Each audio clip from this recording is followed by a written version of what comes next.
Hanapin natin guys si Tindoy. Mangingi tayo ng buko. Ayun si Tindoy. Pahingi buko. Nakita ko umakyat ka eh. Ay, market lang naman.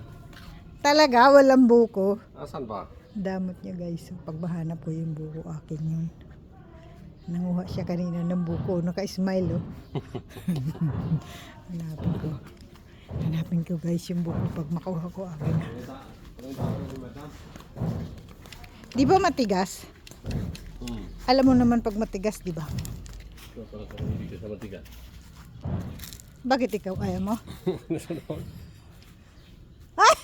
Ayun guys oh. Yes, sabi ko na eh. Mahahanap din kita, mahahanap din kita. Kita yan ni madam. Thank you, Tindoy. Ito itong itak. Thank you, Tindoy. Ito. Thank you muna.